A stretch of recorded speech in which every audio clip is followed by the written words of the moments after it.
சென்னையை அடுத்த கும்மிடிப்பூண்டியில் 2091 கோடி ரூபாய் முதலீட்டில் மிட்சுபிஷி நிறுவனத்தின் புதிய தொழிற்சாலை முதல்வர் மு.க.ஸ்டாலின் திறந்து வைத்தார்.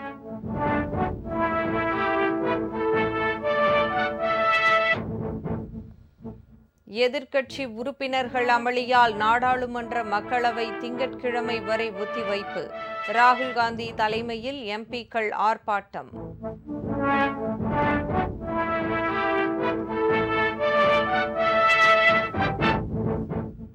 தெளிவான மனநிலையில் தேர்வை எதிர்கொள்ள வேண்டும். பொதுத் தேர்வு எழுதும் மாணவர்களுடன் கலந்துரையாடிய பிரதமர் மோடி வேண்டுகோள்.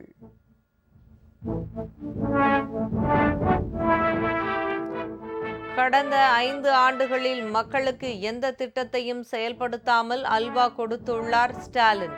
எடப்பாடி பழனிசாமி விமர்சனம்.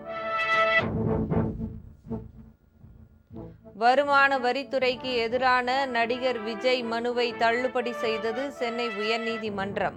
விஜய்க்கு எதிராக விசில் அடிக்க துவங்கியிருப்பதாக நயினார் நாகேந்திரன் கருத்து. நல்லவை எங்கிருந்து வந்தாலும் வணங்கி ஏற்போம். அல்லவை ஆதிக்கம் செலுத்த பார்த்தால் தடுத்து நிறுத்துவோம். கார்ல் மார்க்ஸ் சிலையை திறந்து வைத்த முதல்வர் ஸ்டாலின் உறுதி.